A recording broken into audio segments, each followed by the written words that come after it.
강원 CBS 라디오 오해피데이 김서일 목사의 반가운 오늘, 매주 토요일 낮 12시 5분부터 1시 30분까지 우리 지역의 교회 목사님들 또 교회 지도자들 모시고 인터뷰 형식으로 진행하는 시간인데요.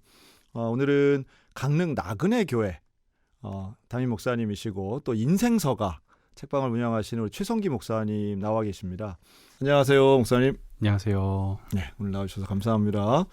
야, 이게 이런 목사님 나오시면 이제 보이는 라디오가 돼야 되는데 젊고 잘생기시고 세련되신 최성기 목사님 오셨습니다.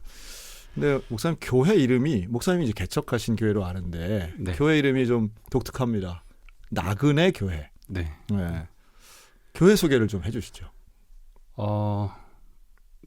이 땅의 그리스도인의 자세는 제가 생각하기에 나그네의 정신이 가장 적합하다라는 생각이 들어서 네. 1차적으로는 이 땅에 영원히 살 것처럼 살지 말자. 이 땅은 그저 나그네처럼 잠시 머물다가 영원히 살 하나님 나라를 갈 것이다라는 그 마음이 처음 있었고요. 네.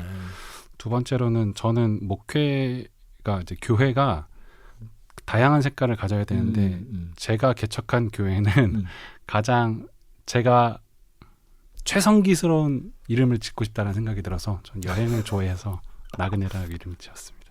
뭐 되게 부끄러운 것처럼 말씀하시는데 수줍음이 많으시네. 근데 이게 목사님들이 되게 교회 개척하면서 이런 말씀 잘 안 하시잖아요. 최성기답다. 뭐 이렇게 자기 어떤 담임 목사다운 교회, 이런 말은 저 같은 이제 보수적 성향의 이제 목사들이 들을 때는 어떻게 자기다운 교회를 이렇게 해? 이제 아마 이렇게 생각하시는 분들이 있을 수 있다고 생각해요. 근데 이게 지금 온라인 예배로 일종의 교회 예배가 시작이 됐다면서요? 그렇죠. 네. 그러니까 팬데믹 기간 중에 개척을 하시면서 온라인 예배를 어떤 주된 사역으로 한 교회, 이렇게 이해하면 될까요? 네네. 그럼 우리가 이제 사실 나그네 뭐 개념은 이해가 되는데 교회는 나그네가 와서 정착하는데 목표를 많이 두잖아요. 왔다가 네. 교회 왔다가 또 떠나면 안 되잖아요. 근데 순례자 뭐 이런 표현 쓰는데 나그네 상당히 와 닿는 정감 있는 단어다 생각이 들고요. 어떻게 온라인 예배를 통해서 교회를 개척하게 되셨어요? 처음 시작은?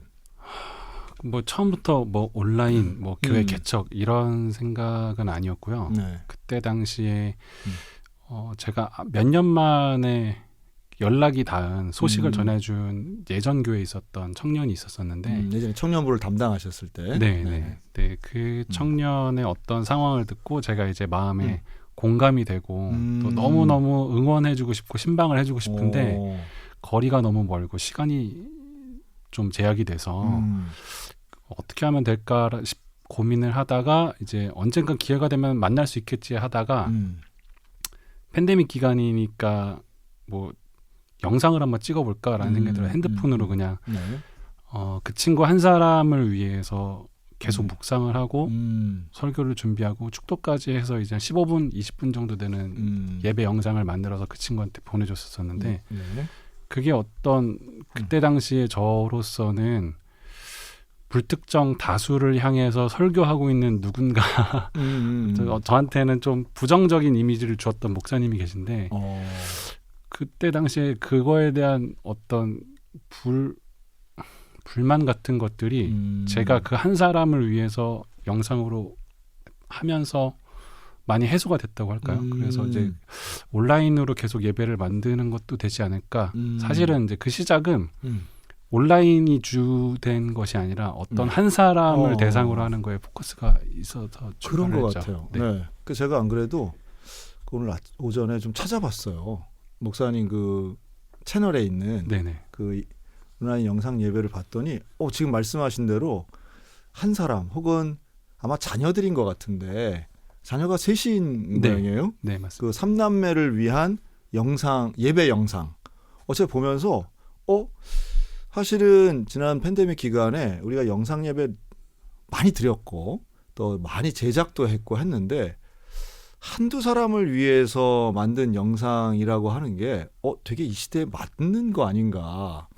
좀 말이 좀 이상하긴 해요. 왜냐하면 예배가 사람을 위한 게 아닌데 예배는 분명히 하나님이 대상이 되는 거는 너무 맞는데 그 함께 예배 모이지 않고 온라인으로 예배드리고 있는 대상이 누군가가 이렇게 명확할 수가 있구나.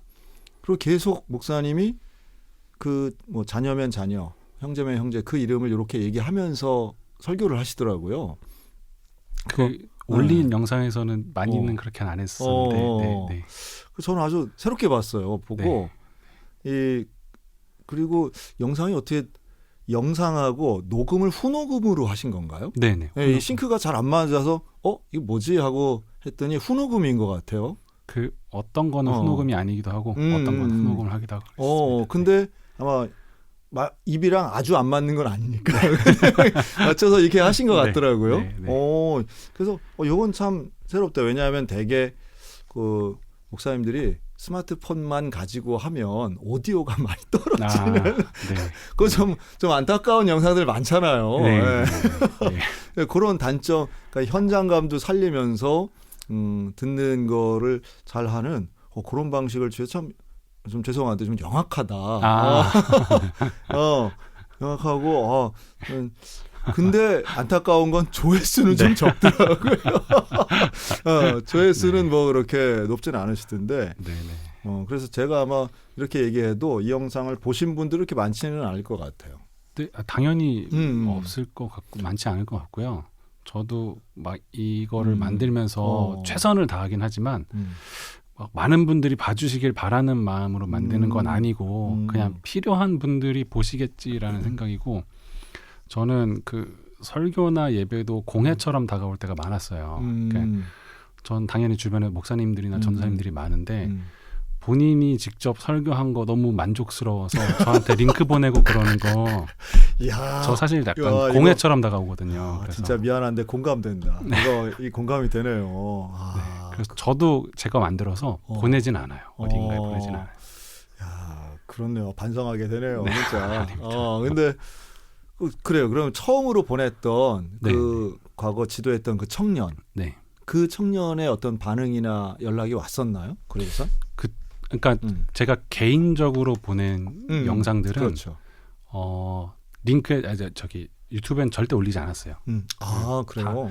다 그냥 그 사람한테 보낸 거고, 그거는 이제 내 거다라는 생각 안 하고 그 사람 거니까 그 사람이 만약에 보고 싶을 때 보면 되는 거고, 또 이제 1년 지나고 2년 지나서 그때 그거 또 보고 싶은데 잃어버렸다, 다시 보내달라, 이런 친구들이 있었어요. 그래서 그러면 온라인상에 올린 건 아니고 온라인상에 올린 건 온라인상에 올렸어요? 온라인상에 올린 거는 그냥 불특정한 누군가에게라는 생각을 가지고 이제 보편성을 가지고 있는 설교만 올렸고, 누군가 한 사람의 상황, 그래서 예를 들면은 어떤 너무 오래간만에 좋은 일이 생겨서 저한테 연락이 왔거나 아니면 몇 번째 지금 몇 년째 시험에 떨어지고 있는데 기도 부탁한다고 연락이 오거나 아니면 어떤 암 수술을 하게 됐는데 연락이 오거나, 이런 경우에는 제가 이제 묵상하고 뭐 보내달라고 한 건 아닌데 제가 그 소식을 알게 되면은 이제 기도하고 설교 만들어서 이렇게 보내주는 거였는데, 그거는 그냥 그 사람한테 보낸 거지 올리지는 않았어요. 그 시간이 많이 드는 작업인데. 근데 어떻게 보면은 일반적으로 목사님들이 주일날 설교 준비하는 시간만큼 많이 걸리진 않아요. 그럼 목사님 그 영상을 이제 받아본 분들이 반응이 어때요? 무반응도 있었고요. 야, 완악하네. 무반응이 웬 말이야. 무반응도 있었고 엄청 감동받으면서 너무 좋아하는 경우도 있었고. 저는 이런 방식이 너무 좋았던 게 일단 제가 설교를 준비하기가 편했어요. 이게 어떤 사람, 딱 한 사람이고 그 사람의 어떤 상황이 딱 주어진 게 있으니까 묵상하기도 수월하고, 그리고 그 사람에 대한 마음을 더 공감하는 데 애쓰기도 하고 그 사람에 대해서 하나님은 어떤 마음을 가지고 계신 거에만 포커스를 맞추면 돼서 그전에는 막 200명, 300명, 많게는 1000명 이렇게 있는 데서 설교를 하려면은 그냥 굉장히 보편적이고 이런 이야기들을 해야 돼서 조금 저한테는 어려웠었는데 근데 이 대상이 명확하니까, 상황과 대상이 명확하니까 오히려 좀 수월해서. 그러면 거기에는 그냥 제가 생각할 때는 다 목사님이 개인적으로 아는 사람이어야만 가능하겠네요. 네, 맞습니다. 그건 조금 한계성이 있긴 하네요. 그렇지 않은 경우도 있긴 했어요. 있긴 했어요. 그거를 받아본 사람이 자기 아는 지인에게 내가 이런 예배를 받았는데 너무 좋았다라고 말했는데 자기도 이런 상황인데 받아보고 싶다 해서 만들어서 보낸 경우도 있었고 그분은 정기적으로 받고 싶다고 하셨는데 제가 정기적으로까지 하기는 힘들어서 그래, 그건 또 네. 네, 그렇게 됐죠. 야, 이거 좀 그렇네요. 지속 가능성에서는 쉽지 않은 사역이고 그러나 그런 예배 영상을 받아본다는 거는 상당히 의미가 있겠다는 생각은 드네요. 근데 목사님이 그거 한 사람을 위해서 만든다? 그렇군요. 근데 원래 목사님 그 강릉에서 지금 개척은 강릉에서 하셨는데 네. 어떻게 원래 강릉분이 아니시죠? 네, 고향은 서울이고요. 결혼도 서울 이제 서울 사람 아내도 서울에 쭉 생활하셨는데 네, 나고 자랐는데 저희 처남 손이처남이 강릉에서 대학을 졸업하고 뭐 정착을 해서 강원도 사람을 만나서 결혼하고 잘 지냈는데 안타깝게도 이제 첫째 아이가 어린 시절에 엄마가 교통사고로 이제 먼저 하늘나라를 가게 됐고 그러니까 처남의 처남댁 네네. 네. 그런데 이제 그 상황에서 이제 조카랑 이제 처남이랑 둘만의 생활이 너무 어려워져서 장모님께서 이제 도와주러 내려가신다 하셨는데 마침 그때가 이제 그해 저희 장인어른도 돌아가셔서 그렇군요. 이제 다 같이 강릉에 모이자 그래서 저희 가족들까지 다 같이 강릉에 처갓집 식구들의 어떤 어려운 상황에서 이제 목사님 부부도 이제 가게 되셨네요. 네, 맞습니다. 그러면서 자연스럽게 교회를 개척하는 과정들이 있었겠네요. 네, 좀 그러고도 부목사 생활을 좀 더 하긴 했는데, 네, 그렇죠. 그러면 지금 이 나그네 교회가 어떤 공간이 있나요? 올해 5월달에 아까 소개해주신 이제 인생서가라는 책방을 열면서 그 책방에서 이제 주중에는 책방과 뭐 커피와 이렇게 공간으로 사용을 하고 일요일 날에는 거기서 나그네 교회 예배를 드리고 있습니다. 이게 어디 있어요? 그러면 강릉 원주대학교 후문 쪽에 있는데요. 네. 지변동이라고 하는 동네에 있습니다. 인생서가라고 써 있나요? 아니면 나그네 교회라고 써 있나요? 따로 간판을 달지 않고 간판이 없어요? 입간판만 쓰고 있어서 주중에는 인생서가만 내놓고 있고요. 주일날에는 나그네 교회 입간판만 내놓고 있습니다. 아, 그래요? 그럼 네. 인생서가를 좀 소개를 해주셔야 되겠네. 제가 사실 책을 엄청 많이 보는 편은 아닙니다. 좀 반전이 있네. 네. 뭐 그렇죠. 책을 엄청 많이 보면 도서관에 들어가야지. 네. 네. 근데 책을 모으는 걸 좋아했어요. 이게 좀 이상하긴 한데 책을 좋아하는데 읽는 것보다 모으는 걸 더 좋아했어요. 하마터면 내가 그건 아니지 할 뻔했습니다.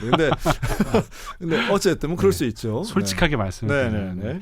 근데 이제 근데 가끔씩 제 인생에 큰 변화를 줬던 생각들은 책에서 얻었어요. 그렇죠. 그 중에 하나가 대학교 때 장신대학교 다닐 때 교수님이 박미경 교수님이셨는데 그래요. 그 과제로 내주신 책이 인생 수업이라는 책이었어요. 알죠. 네. 그 책을 보면서 그 전까지 저는 죽음이 되게 무서웠었는데 그 책을 읽고 난 다음에 죽음이 무섭다기보다는 죽음은 나에게 되게 필수적인 깨달음을 주는 요소다라는 생각이 들었어요. 그 책 많이 팔리긴 했는데 네. 이거는 좀 제법 어려워요. 그 심리학 책이라서. 그림이랑은 근사해도. 맞아요. 네. 근데 그때 류시아 씨가 번역을 너무 저한테는 읽기 되게 편한 느낌으로 해주셨던 것 같아요. 네. 그래서 그 책의 영향으로 그 뒤로 죽음에 관련된 책을 많이 계속 보고 죽음하고 관련돼 있는 뭐 영화라든가 음악이라든가 이런 걸 많이 좋아하는 편인데 그러다가 이제 교회 밖에 나와서 기성교회에서 벗어난 목회를 하고자 할 때 고민하던 것들이 이제 주중에는 교회 안 다니는 사람도 만날 수 있는 그냥 누구나와 만날 수 있는 공간을 마련하고 싶다 생각했을 때 책을 많이 읽지는 않지만 많이 갖고 싶어하는 욕구가 있고 많이 갖고 있으니까 또 내가 관심 있었던 분야에 관련된 책을 이제 죽음과 관련돼 있는 인생과 관련돼 있는 책들을 마련해 놓은 그런 큐레이션의 책방을 마련하자라고 생각을 했고 요즘 그 트렌드에 돼 있는 그 동네 책방이네요. 네, 맞아요. 맞아요. 예, 그렇네요. 그냥 그 큐레이션에 그 맞춰서 춘천에도 많아요. 춘천에도 많잖아요. 춘천에도 동네 책방 많아요. 근데 왜냐하면 거기는 모든 걸 다 갖춘 게 아니고 맞아요. 네. 그 책방 사장님의 철학이 담겨 있는 책들로 큐레이션이 되던데, 네. 그 테마가 죽음이 상당히 중요하게 있겠네요. 그러면. 네. 그래서 책방 이름도 그 인생 수업에 따라서 그냥 인생 서가라고 갔습니다. 야, 그거 좀 손님들 중에 좀 우울한 분들 많이 올 것 같은데. 그렇군요. 근데 이제 그건 그렇지만 지금의 오프라인 서점 시장은 상당히 어렵잖아요. 그렇죠. 네. 너무 세속적인 질문인지 모르겠는데 이게 지금 사업적으로 이게 잘 쉽지 않죠. 어떠신가요? 인생서가는? 쉽지 않죠. 그렇죠. 진짜 쉽지 않은데. 근데 일단은 저는 이제 하고 싶은 거를 해야 한다라는 생각이 먼저 들었고, 근사하네요. 제가 하고 싶은 걸 해야 한다는 거에 대해서 이제 가족이 동의를 해줘야지 할 수 있는 일이니까 물론이죠. 이제 아내와 이제 함께 사는 가족들이 충분히 이해를 해줬고, 그래서 지금은 이제 이 사업을 통해서 뭐 엄청나게 큰 거를 얻자라는 주의는 이미 시작부터 아니었었기 때문에 지금은 조금씩 성장해 나가는 과정이 있고, 그래도 다행히 지금 올해 5월달에 열었는데 지금까지 계속 성장만 하고 있어서 그래요? 처음이 굉장히 낮았기 때문에 그런 거. 매출이 워낙 첫달 5월달에 뭐 비교해 보면 거의 없었죠. 간판도 그렇죠. 안 달아놓으니까 더 심해서. 네. 그래요. 그 서점의 그 뭐 매장의 평수가 어느 정도 돼요? 25평이요. 야, 그 뭐 그러면 1층 건물인가요? 네, 1층이고 거기가 그 골목에 저희 책방을 지나면 그 골목의 끝이에요. 저희 책방을 지나서 건물 5개 있고 끝이거든요.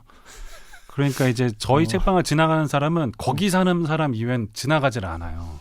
야, 이거 뭐 자리도 별로고 뭐 네, 맞아요. 뭐 아이템도 뭐 그렇고 야, 이거 뭐 찾아가지 않으면 우연히 가기는 좀 어려운 것이겠네요. 근데 저는 그게 좋았어요. 좋았어요? 야. 찾아올 사람들이 왔으면 좋겠다. 우연히 들어오는 사람 말고라는 생각이 있어서. 정말 그 자영업자로서는 거의 뭐 빵점에 가까운 마인드인데, 네, 그런데 그래도 어쨌든 지금까지 7개월을 버텨 오신 거네요. 네. 이거 대단합니다. 이게 지금 이게 뭐 월세도 있을 거 아니에요. 그렇죠? 네. 그런 운영에 대한 사항을 사실은 목사님이 해결을 해야 지속 가능성이 일어나고 계속 운영하면서도 가능성을 찾아볼 텐데, 네. 새로운 도전하고 계시네요. 네. 서점 하시는 목사님들도 조금 계신 것 같아요. 그런데 네. 정작 본인도 책을 온라인으로 많이 구매를 하는데 이게 오프라인 서점의 어려움들을 고스란히 아마 경험하고 계실 텐데, 손님 어떤 분들이 되게 요즘 오세요? 찾아오시는 분들은? 저희는 의외로 그 아까 말씀드린 강릉원주대학교 뒤인데 대학생은 별로 안 와요. 네네. 일단 이 골목 위까지 올라오는 대학생들이 별로 없고, 저희 골목 입구 쪽에 또 대학교 근처에 워낙 뭐 그 싼 커피를 많이 파는 카페들이 있어서, 그러니까 요새는 대학가에 카페는 많은데 서점은 별로 없잖아요. 네. 그래서 여기는 여행객들이 가끔씩 찾아서 오시는 경우도 있고, 아까 말씀하신 춘천에도 동네 책방들이 있는 것처럼 그런 동네 책방들을 찾아다니는 여행하시면서 찾아다니는 분들이 계셔서 그런 분들이 오시거나, 아니면 이제 강릉 안에서 드문드문 인스타나 이런 거 찾아보시 블로그 같은 거 찾아보시고 새로운 책방 생겼대 그러면 이제 오시는 경우도 있고, 좀 많이 오시는 경우는 강릉에 이음이라는 거의 청년들 40, 40대들이 많이 있는 30대가 많다고 처음엔 독서 모임으로 시작한 그런 동아리 같은 것 같은데, 거기에 뭐 지음이라는 글쓰기도 생기고 뭐 그림 그리는 모임도 있고 막 여러 가지 모임들이 많아서 거기 뭐 몇백 명 정도 되는 회원을 가지고 있는 단체가 있는데, 거기에서 이제 한번 물꼬를 트기 시작하셔서 거기서 글쓰기 모임이라든가 뭐 독서 모임이라든가 이런 거 하러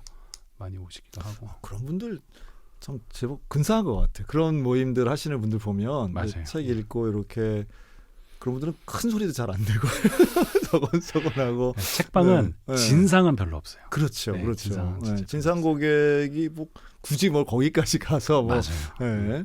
그러지 않으시니까 뭐 하면 또 이런 분들 북 콘서트 이런 것도 하시잖아요. 원래는 10월 달까지는 안 했는데 음. 뭐 안 하려고 안 했다기보다는 그걸 어떻게 해야 될지 잘 감이 안 왔는데 11월에 강릉 도시문화지원센터에서 네네. 후원 지원을 해줘서 음. 혹시 하고 싶었던 뭐 행사나 이런 거 있으면 기획을 해보면 어떻겠냐 해서 이제 지원이 나와서 북 콘서트를 11월 달에 네, 했었죠. 그럼 이런 거 보면 콘서트니까 이제 악기도 오는데 그 연주자들이 또 오시잖아요. 네. 네, 근데 연주자가 무슨 오케스트라가 아니라 뭐 첼로 한 대, 뭐 바이올린 한 대, 막 이렇게들도 하시고 하더라고요. 근데 저희는 북 콘서트라기보다는 북토크에 북토크. 가깝죠. 그럼 음악 없이 그냥 이렇게 네. 책 가지고만 이야기하시는. 그리고 작가 이제, 초대하나요? 네, 작가 초대해서. 근데 저희 건물이 또 그 원룸 건물이라서 바로 옆이랑 위에 다 원룸에 사시는 분들은 이제 뭐 악기를 심하게 다루거나 하면 안 됩니다. 서점 있는 곳이 다 원룸촌 같이 이렇게 돼 있어요. 네. 야, 이게 뭐 좋은 게 별로. 네, 조용합니다. 조용하겠죠. 네. 원룸 사시는 분들 좀 조용하죠. 저는 그게 좋았습니다. 지금도 그게 제일 좋아요. 그러면 여기에서 주말에 이제 교회를 하면 나그네 교회, 정말 나그네 같은 분들도 많이 오시고 하겠네요. 근데 이제 책방으로서도 알려지지 않았지만 교회로서도 알려지지 않기 때문에 아이고야. 많이 오시는 경우는 네네. 없고 SNS에서 그 전부터 계속 뭐 친구 관계로 맺고 있다가 실제로 만나본 적은 없는데 뭐 이제 지난 8월이었던 것 같은데 뭐 그 여행을 왔는데 SNS로만 보던 나그네 교회 예배를 한번 드리고 싶다 해서 이제 오신 경우도 있었고 그런 식으로 주말에 여행을 왔다가 방문하시는 분들은 올해 5번 정도, 6번 정도 같이 예배를 드리신 분들. 네. 아이고, 그렇지 않으면 대부분은 저희 가족들끼리. 그렇죠. 정말 이 옆에는 책이 있고 네. 또 여기 이제 커피도 뭐 핸드드립만 하신다면서요? 네, 맞습니다. 커피 향이 있고. 네. 야, 아주 이제 그러면서도 그 안에서 이제 목사님 이렇게 예배인도 하시는 그런 장면들은 기존에 우리 생각하는 교회하고는 정말 많이 좀 분위기가 다르겠다 하는 생각은 드는데. 네. 그럼 목사님 주일날 예배 때 뭐 피아노나 악기가 있어요? 건반은 저희 아내가 그 작곡 전공하고 그 아내가 강릉에서 오죽 국악 연구소, 오죽 국악 연구소라는 국악 팀이 있어요. 네. 거기서 공연을 많이 돌아다니는데 거기 제 아내가 소속 객원 뭐 이렇게 돼 있어서 이제 이동용 건반이 필요해서 네. 그거를 저희 책방에다 놓고 있어서 이제 주일에는 아내가 건반을 하고. 두 분 다 예술인 같네. 그렇고 근데 국악 연구소인데 그 국악 안에 이제 어떤 퓨전 같이 이렇게 건반이 네네, 들어가는 네, 모양이죠. 네, 맞습니다. 그런 연주 많이 들어본 것 같아요. 그러면 그렇게 해서 이제 가족들이 기본적으로 예배 드리고 주중에는 서가로서 동네 서점의 역할을 하시네요. 네. 그럼 주로 어떤 책들이 아까 이제 인생 수업도 말씀하셨는데 네. 가면 이렇게 뭐 여러 권이 이런 식으로 막 세로로 꽂혀 있기보다는 이렇게 책들이 좀 보이도록 전시되어 있을 것 같은데 전시는 어떻게 하셨어요? 책장을 제가 일단 뭐 목수를 불러서 짜고 싶지 않고 제가 만들어 보고 싶어서 네. 예전에부터 생각해놨던 게 이제 벽돌이랑 나무로 이렇게 쌓아 올려보고 뭔지 알겠어요. 네.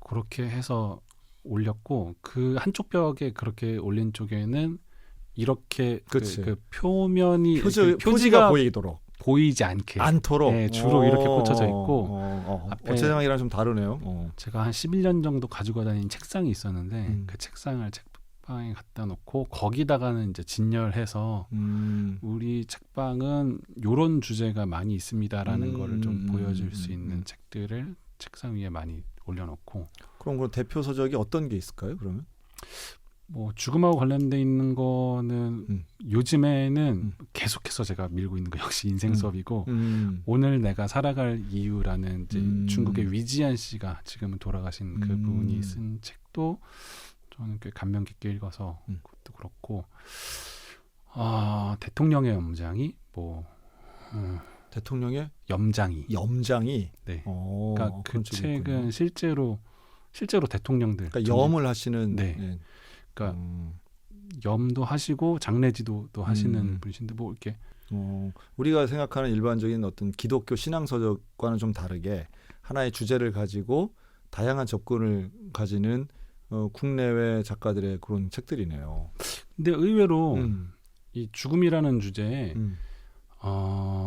기독교 안에서 외국인들이 쓴 책들은 제가 좀 관심이 있는데 국내에서는 오히려 불교 쪽의 책들을 많이 보는 편입니다. 네, 스님들이 쓰신 책들이 저한테는 오히려 죽음에 대한 생각이 좀 맞닿아 있는 것도 많이 있는 것 같다 생각이 들어서 오히려 깨달음을 많이 주는 것들도 있고 해서 네.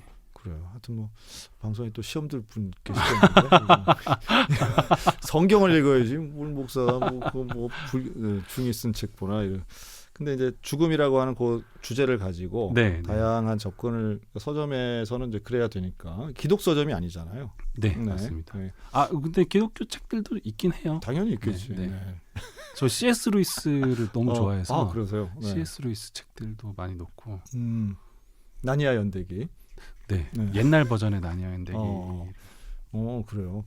그게 그 기독교 고전이라는 걸 모르시는 분들이 또 많더라고요.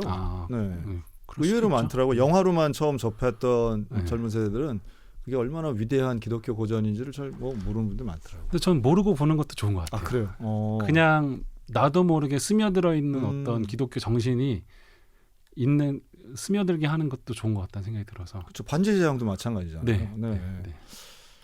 그렇군요. 그럼 여기는 커피만 마실 수도 있나요? 그럼요. 그리고 이제 제가 원래 가지고 있던 책들은 열람을 할 수 있게 해놔서 손님들한테 항상 이건 편하게 꺼내서 보시면 된다. 찢지만 않으면 된다. 뭐 줄도 치셔도 되고 해서. 그렇군요. 그리고 저희 책방에 저는 책방만의 특별한 프로그램이 필요하다고 생각해서 저희 책방은 약간 그 죽음하고 관련돼 있는 프로그램도 좀 만들어 놓고 해요. 예를 들면 요즘에 계속 하고 있는 거는 그 악뮤의 이찬혁 님이 쓰신 노래 제목에 장래의 희망이라는 게 있어요. 나의 장례식은 이랬으면 좋겠다라는 그 장래의 희망이라는 노래가 있는데 그 가사가 그래요. 이게 나의 장례식장을 죽은 내가 위에서 바라보면서 야, 쟤 누군데 저렇게 울지? 나 누군지 잘 모르겠는데 이런 가사도 있고 야, 내가 생전에 내 장례식에 이런 음식 준비하라고 했는데 내가 말한 대로 잘 준비해놨네. 이런 식의 가사인데 거기에서 착안을 얻어서 저희 책방에서 제가 이제 질문지를 준비해 놓고 나는 언제쯤에 어떤 죽음을 맞이하고 싶은가 그리고 나의 이제 장례식에 대해서 조문객으로 누가 꼭 와야 된다. 그 조문객한테 내가 듣고 싶은 말과 내가 하고 싶은 말. 이제 작게는 내 장례식에는 어떤 음악을 틀어야 된다. 플레이리스트를 만들어 놓기도 하고 또 아까 그 노래 나왔던 것처럼 뭐 이렇게 내 장례식에 어떤 음식이 있어야 된다 이런 것들까지 해서 할 수 있는 그 장례 희망이라는 그런 프로그램도 만들어 놓고 손님들이 다양하게 책과 음료 이외에도 좀 여기 와서만 할 수 있는 프로그램들을 계속 생각을 많이 하는 편입니다. 요즘 아주 되게 중요한 거고요. 이런 게 이제 소위 말하는 해피엔딩 프로젝트도 들어가고 또 미리 보는 사전 장례 의향서 뭐 이런 것들이 들어가겠죠. 또 뭐 그 연명 치료 거부가 이제 정부가 하는 일이라면 이렇게 자기 장례식을 사실 기독교인으로서는 장례식을 기독교화하는 것, 또 선국에 대한 부활에 대한 소망을 담는 것, 그러니까 슬픔과 애통도 있지만 소망과 미리 준비되면 되게 근사하게 제대로 된 예식도 할 수 있겠다는 욕심은 사실 목회자로서도 가져보는데 누구나 죽으면 갑작스럽게 와가지고요. 근데 장래 희망, 이거 좋네요. 힙합은 안멋져만 있는 게 아니네요. 네. 김선일 목사의 반가운 오늘 우리 강릉 나그네 교회 최성기 목사님과 말씀 나누고 있는데요. 한웅재님의 이런 찬양은 목사님이랑 되게 잘 어울리는 것 같네요. 이렇게 좀 차분하고 뭐 이렇게 읍조리는 듯한 이런 찬양들. 그렇죠. 저도 아마 좋아하시는 분들 되게 많을 텐데 이러면 뭐 김도현님 것도 되게 좋아하시겠다 너무 생각. 좋아하죠. 네, 너무 지금 보니까 목소리도 되게 비슷하고 그쪽이신 것 같아. 근데 어쨌든 목사님 아까 이제 서울에서 태어나셨다고 했는데 모태신앙이셨다고요? 네네. 그러면 뭐 그렇다고 목사님 자녀는 아니시죠? 네. 집안에 어떻게 신앙이 좀 들어온 게 좀 특별하셨다고요? 뭐 이렇게 저는 이렇게 다 특별한 거니까. 근데 저는 저희 아버지는 기독교 집안에서 쭉 이제 할머니 할아버지 다 기독교 집안이셨고 저희 어머니는 충남 분이셨는데 네네. 뭐 전형적인 절 많이 다니시는 시골 분의 이제 가족 그런 가정에서 자라셨는데 저희 외할머니께서 막 보살 소리를 들으실 정도로 절을 많이 다니셨다고 하셨어요. 어머니께서. 독실한 불교인. 네, 네. 그 표현 좋네요. 저는 왜 그런 표현을 생각 못했을까요? 고맙습니다. 네, 네. 독실한 그리스도인이라는 생각만 항상 했던 것 같아요. 독실한을. 어쨌든. 근데 저희 외할머니께서 저희 어머니 시집을 보내면서 딸을 시집 보내시면서 너는 이제 이렇게 표현해서 또 많은 분들이 오해를 하실 수 있는데 그냥 저희 외할머니 표현에 따르면 넌 이제 예수 귀신 집안에 들어가니까 예수 믿어야 된다라고 하셨다고 하더라고요. 합리적인 분이시네요. 네, 그러니까 네. 나랑 종교가 다르더라도 네. 사돈 때의 그 종교를 따라라 뭐 이런 식이었네요. 네, 한편으로는 굉장히 보수적인 분이셨다고 볼 수 있죠. 그냥 남편 그렇지. 종교 따라라라는 거니까. 그러니까 불교 기독교보다 유교가 더 강했네. 그렇죠, 맞아요. 예, 예. 네. 그래서 이제 결혼하시고 어머니도 교회를 다니시기 시작하셨는데 어머니는 이제 뒤늦게 교회를 다니셨던 게 약간 인생의 후회 같은 거를 가지셨던 것 같아요. 그래서 내 자식만큼은 모태신앙인으로 아예 그냥 내 뱃속에 있을 때부터 죽을 때까지 오로지 기독교인으로 키우겠다라는 어떤 열망을 가지셨던 것 같아요. 그럴 수 있죠. 네, 네. 그러면서 이제 자연스럽게 그러면 교회 생활 또 가정에서의 어떤 기도 생활 이런 게 뭐 어릴 때부터 있으셨겠네요, 목사님은. 그렇죠. 예, 예. 목사님 형제가 어떻게 되세요? 누나 있습니다. 네. 근데 제가 지금 볼 때는 어떤 예술적이고 문학적인 걸 좀 좋아하셨을 것 같은데. 네, 저는 그런 거를 좋아했어요. 그림 그리는 거 좋아해서 미대 입시도 했었고, 20대 때 춤추는 거 좋아해서 그래요? 한 6년 7년 정도 네. 계속 춤을 배우기도 하고 그때 그 춤도 그런데 그 워십 댄스로 시작을 했어요. 그 워십 댄스로 가득 차 있었죠. 근데 그때 당시 이제 2000년대니까 2010년이 되기 뭐 전 어간 그때의 한국 기독교 워십 댄스 막 열풍, 네네. 막 컬크 프랭클린이라든가 막 DC 톡이라든가 이런 음악에 맞춰서 춤추는 거에 빠져서 저는 이제 전문 워십 댄서로 자라겠다라는 생각으로 춤에 빠져 있었어요. 새롭네. 워십 댄스에 빠져가지고 그렇군요. 네. 근데 이제 그거 워십 댄스를 하면은 왠지 전문성이 떨어진다는 소리는 듣고 싶지 않아서 그 댄스 학원도 다니고 레슨도 받고 그래서 춤을 웨이브 잘하시겠네. 제가 그때보다 지금 30kg가 쪘습니다. 근데 이제 워십 댄스는 성향상 어떤 과격한 동작 이런 건 없잖아요. 아니요, 그때는 있었어요? 네, 그래요? 완전히 힙합으로. 힙합이라고요? 네. 그러면 무슨 크루가 있었나요, 따로? 크루라기보다는 크루라는 표현, 바게스트 워십 댄스 팀이라고 지금은 FL이라는 팀인데 뭐 지금은 우리는 PK밖에 모르는데. 네, 맞아요. 네. PK도 있었고 네네. 저 나름대로는 PK와 쌍벽을 이루는 생각으로 쌍벽인데 전혀 몰랐네. 미안합니다. 우리 뭐 PK 많이 초청하고 그때 네, 맞아요. 했었는데. 네. 저는 그 팀에서 바게스트 워십 댄스 팀에서 활동을 몇 년 했었습니다. 그럼 좀 어울리긴 하네요. 근데 그때 그렇게 워십 댄스에 있었는데 좋아하는 찬양은 한웅재님. 네, 그때도 좋아했어요. 계속. 알겠습니다. 우리 강릉 나그네 교회 담임하고 계시는 또 인생서가 동네 서점도 운영하시는 우리 최성기 목사님과 함께 말씀 나누는데요. 그래서 요즘 뭐 이걸 이제 대한목회라고 하기는 좀 어렵고 어떤 그런 특별한 형태의 기존에 많이 보던 전형적인 교회의 목회는 아니지만 많은 분들이 관심 갖고 있는 형태의 목회를 좀 하고 계시는 거 분명한데 어쨌든 5월부터는 이제 인생서가 서점을 지금까지 잘 운영하고 계시고요. 근데 목사님의 이력이 너무 참 재밌네요. 미술을 공부하려고 했던 청소년 시절, 그리고 월십 댄스에 심취했던 20대 시절. 그러다가 신학교를 가셨어요. 네. 근데 이 이야기 저 그 전에 한 번도 저를 네. 뭐 특별하다고 생각해 본 적 없고 네. 약간 걱정 없이 생각을 했는데 네네. 목사님이랑 이렇게 얘기를 계속 하다 보니까 네.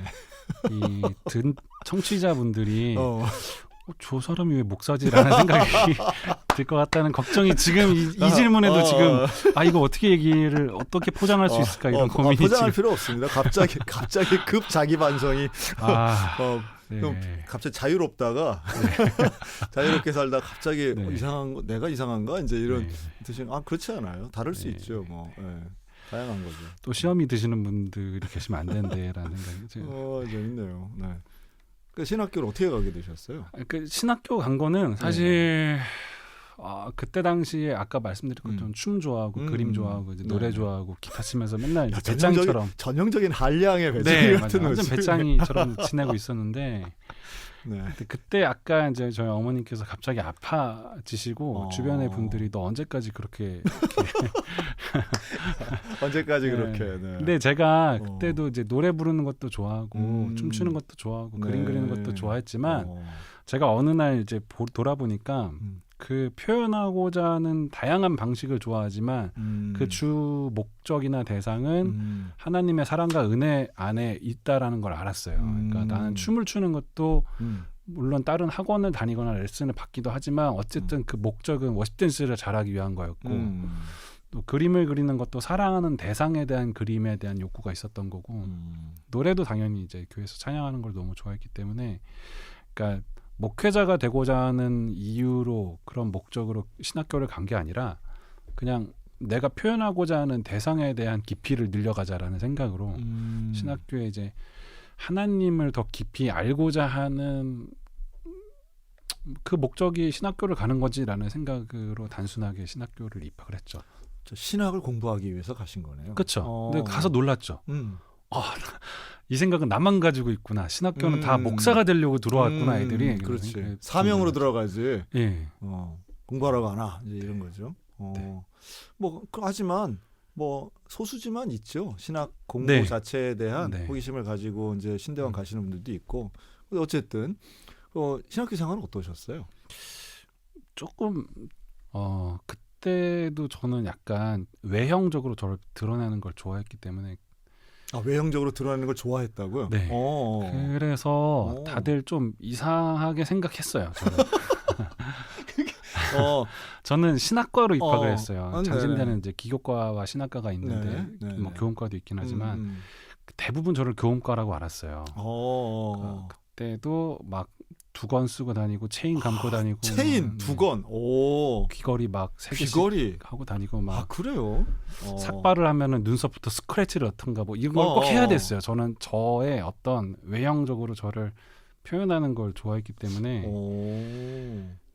그 장신대 안에서 그런 모습 보기 정말 쉽지 않았을 텐데 어떤 교수님들은 아예 대놓고 인사를 안 받기도 하고 그러셨어요. 약간 저를 어떻게 저런 게 들어왔나 그랬겠네 분위기가. 막 학교 분위기 흐리난다고 생각하시기도 하고. 학교 생활은 근데 뭐 저는 그때만 해도 약간 제가 좀 내성적이고 소극적인 편이긴 한데 성격은 그 하나님을 인격적으로 만나고 난 다음에 워십 댄스를 적극적으로 하면서부터는 다른 사람이 뭐라고 해도 하나님이 나를 사랑한다는 거에 대한 의심이 생기지 않았기 때문에 교수님이 내 인사를 안 받아도 그냥 한 번 더 인사하고 그래도 또 인사 안 받으면 지나가는 거고. 이게 요즘 같았으면 전혀 안 그랬을 텐데. 그쵸. 지금이라면 맞아요. 20년대에 만약 목사님이 22학번 이렇게 들어갔으면 학교에서 되게 효용성 있는 학생으로만 주목받았을 것 같은데 그때는 좀 그랬겠네요. 그래도 어쨌든 졸업하실 때까지 네. 그럼 학교에서도 무슨 월십팀 같은 건 안 했어요? 학교에서는 네. 그림 동아리를 만들어서 그림 전시 그래요? 만들고. 저는 몰랐는데 어. 저는 제가 동아리 만들고 음. 뭐 계속 그거가 될 거라고 생각 안 했는데 어떻게 하니까 만들어지고 또 막 어떻게 하니까 전시회도 하게 되고 그 학교 안에서 뭐 언젠가 없어지겠지 했는데 제가 얼마 전에도 뭐 1, 2년 전에도 그 동아리가 있다고 들었어요. 재밌네요. 목사님 예. 좀 이게 조용조용할 것 같으면서도 창의적이고 그런 일들을 했네요. 그리고 되게 용기 없는 것 같은데 또 음. 가끔씩 질러보기도 하고 그런 것 같아요. 네. 그러니까 확실히 배짱이가 창의성이 있어요. 네. 그랬네요. 그럼 졸업하시면서는 어떻게 전도사님이 됐어요? 그래서? 그 학부 4학년 때 네. 신학교 대학교 4학년 때 전도사를 나갔고요. 그때는 대학교 3학년 때 네. 저희 아버지 어머니가 운영하시는 슈퍼마켓이 잘 영업이 어려워지면서 부모님께 의지하면서 생활하기가 어려워졌어요. 네. 이제 아르바이트를 알아보고 뭐 독서관, 독서실 뭐 총무도 해보고 막 과외도 해보고 했는데 이제 이 부분이 이제 제가 좀 걱정이 되는 청취자분들이 시험이 드실 수 있는 분이 한데 제가 이제 이렇게 아르바이트를 하다 보니까 신학교 다니는 신학생한테 가장 시간 대비 좋은 아르바이트는 전도사였어요. 야, 또 이런 시각이 네. 네. 그 제가 이제 주중에 학교 다니면서 공부하거나 뭐 하고 싶은 활동을 하고 주말에 교회 가서 일하고는 전도사를 안 나가도 계속 주말에 교회 가서 일을 하거든요. 그렇죠, 그렇죠. 근데 똑같은 시간을 보내면서 학교를 다니면서 일을 할 수 있으니까 돈을 벌면서 일을 할 수 있으니까 난 전도사를 나가는 게 오히려 낫지 않을까 이런 생각이 들었어요. 그래서 전도사를 그렇게 나갔어요. 사실 신학과 4학년이면 당연히 갖는 생각을 네. 전혀 없었기 때문에 네. 그 사역에 대한 생각이 없었다가 네, 경제적인 어려움을 당하니까 그럼 나 해야 되겠네. 이제 이렇게 자연스럽게 생각이 넘어간 과정이겠네요. 네, 맞아요. 뭐 그럼 뭐 나쁜 거라기보다는 네. 그냥 뭐 본인에겐 좀 뭔가 좀 찔리는 게 있는 모양인데. 전 전혀 찔리지 않았거든요. 저는 그래요? 사실은 네. 그때도 저는 후배들한테도 그렇게 얘기해요. 뭐 전도사 어떻게 해야 될지 모르겠어요. 너 돈 필요해? 그러니까 너 근데 지금 네 나이에 막 난 사명이 없는데 뭐 이렇게 생각해서 전도사를 안 나간다고 생각하지 마. 나 같은 경우는 저는 학부 3학년 때 이제 부모님의 지원이 거의 끊기면서 학교도 자전거 타고 다니고 먹는 것도 뭐 두 끼 먹어야 되고 한 끼로 줄이고 이렇게 지내다가 4학년 되면서 이거 이렇게는 안 되겠다 싶어서 이제 돈을 벌려는 여러 가지를 해보다가 이제 전도사도 해야겠다 생각을 했던 거였는데 만약에 너도 네 생계에 문제가 생기면은 할 수 있는 일을 다 해. 전도사도 하고 뭐 해. 이런 식으로 얘기를 하거든요. 근데 저는 그게 약간 생계적으로 접근하는 사역이 나쁘다는 생각은 아니에요. 예. 그럼 그렇게 전도사님 사역을 할 때도 네. 막 눈썹에 스크래치 내고 아마 두건 쓰고 다니고 이랬어요? 그 막 적극적으로 드러내진 못했는데 그래도 약간 걱정이 되니까. 근데 진짜 감사한 게 네. 그 제가 처음 사역했었던 교회가 부가연동에 있는 부가연 교회고 그때 지금은 원로 목사님이신 차광욱 목사님이 담임 목사님이셨는데 네. 처음에는 되게 조심했어요. 저도 계속 정장만 입고 다니고 그러다가 이제 그때 청년부 네. 찬양 전도사였고 청년부 목사님이 따로 있었는데 뭐 비전 트립도 준비하고 수련회도 준비하고 하다 보니까 조금씩 이제 저도 옷을 편하게 입고 다니기 시작하고 어느 날 저도 모르게 밀리터리 룩을 입고 갔는데 전도사가 교회 밀리터리로 네, 그때 당시 예비군 같아 보였겠네요. 근데 그때 당시 담임 목사님을 복도에서 마주칠 줄 몰랐던 것 같아요. 제가 약간 당황하긴 했는데 되게 아무렇지 않게 받아주시더라고요. 그리고 그 목사님께서 약간 제가 일반적인 뭐 신학생 같지 않고 그 자유롭게 찬양하고 자유롭게 하는 걸 되게 좋아하셨어요. 그래서 막 장로님 권사님들도 다 일어나라고 하시고 막 손 들어보라고 하고 막 이렇게 약간 막 이런 찬양하고 해도 담임 목사님이 앞에서 같이 먼저 일어나 주시고 하셨기 때문에 막 강대상 있는 데까지 계단 3-4개 올라가서 막 점프하면서 찬양하고 막 그랬거든요. 찬양인 줄 알고. 근데 담임 목사님 그걸 되게 좋아해 주셨어요. 야, 찬양인다 점프를 한다고? 사실은 신발 신고 강대상도 못 올라가게 하는 경우도 많았는데 그때 당시에는 그냥 구두 신고 올라가서 막 찬양팀 싱어 애들도 뭐 그때 저녁 예배 어른들과 함께 드린 예배인데도 야 올라가 막 올라가가지고 막 뛰면서 찬양하고 하는 거를 그 예뻐해 주셨어요. 그래서 3년 동안 정말 사랑을 많이 해주셨어요. 네. 그래서 저는 그때 전도사 사역이 너무 감사했어요. 그래서 뭐 이렇게 아까 말씀하시는 막 스크래치를 넣거나 이러진 않았는데 실수로 귀걸이를 안 빼고 간 적은 있었는데 네. 네. 그런 적은 있었지만 뭐 그래도 그거 가지고 막 어떤 저의 뭐 외형적이거나 자유로운 표현에 대해서 지적을 하거나 막으신 적은 한 번도 없었어요. 첫 번째 교회에서는. 그렇군요. 네. 그럼 두 번째 교회는 있었어요? 두 번째부터 이제 실현이 시작됐죠. 네. 그 마지막 교회에서는 그러니까 그 목사 안수를 받았던 교회에서는 너무 이 전통적인 곳이라서 저의 걸음걸이까지 지적을 하셨어요. 걸음걸이. 네, 그 뭐 힙합 같이 걷는. 아니요. 걸음걸이가 어떠면 그 지적이. 청년부 목사가 너무 느릿느릿 걷고 있다. 힘없어 보인다. 청년부 목사면은 좀 빠릿빠릿하고 힘있게 걸어야 된다라고 선임 부목사님이 저를 불러서 당신 생각은 아닌데 주변에 장로님들이 자꾸 이런 얘기를 한다. 그런 건 본인 생각이죠. 그리고 이제 설교할 때 말이 너무 느리다. 말 빨리 해라. 막 이런 걸로는 점점점 지적이 많이 받아서 힘들었죠. 재밌네요. 그 선임 부목사님들 다 온 거 지적이네요. 네. 그래서 이제 거기서 목사 안수를 받으시고 지금 같았으면은 아마 전도사님 같은 그러니까 목사님이 전도사님 시절에 네네. 그런 유튜브의 채널을 가지고 했으면 요즘에 그런 전도사님들 많잖아요. 화장하는 전도사님. 그래요. 네네.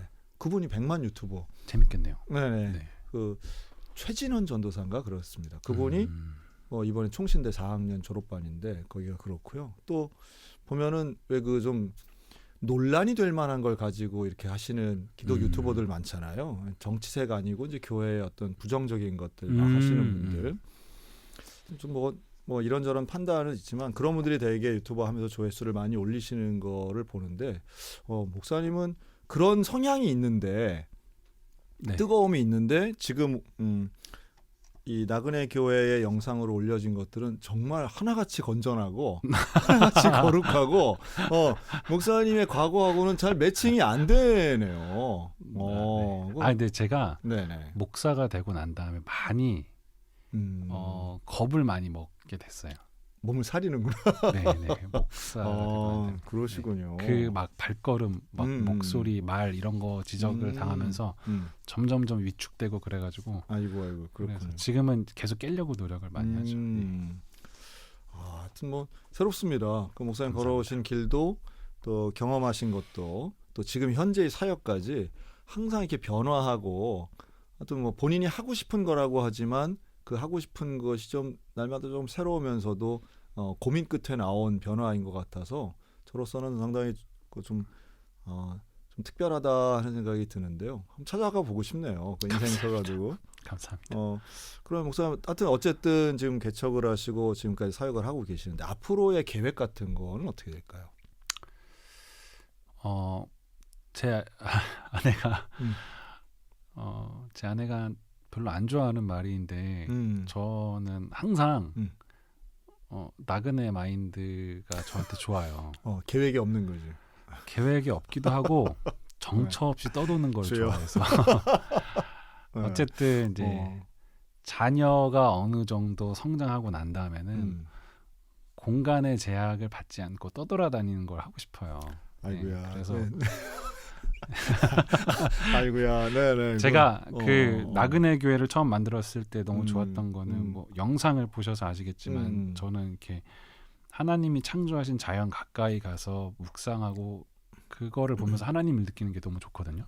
산을 보고 하늘을 보고 바다를 보면서 하나님을 느끼는 게 너무 좋아요. 그래서 그런 거가 더 약간 제가 예배 드릴 때 그런 곳에서 예배를 드려야 더 저한테 마음이 많이 와닿는데 근데 지금은 사실 나그네를 환대하는 장소를 만들자라는 내가 나그네이기도 했지만 지금은 나그네들이 올 수 있는 예배 처소를 만들자라는 생각이고 나는 다시 나그네로 떠돌아다니는 삶이 이제 궁극적으로 저한테는 목표가 되죠. 네. 이렇게 참 비유하는 게 조금 이상하긴 한데 예수님을 잘 믿는 자연인 같다 생각이 좀 드네요.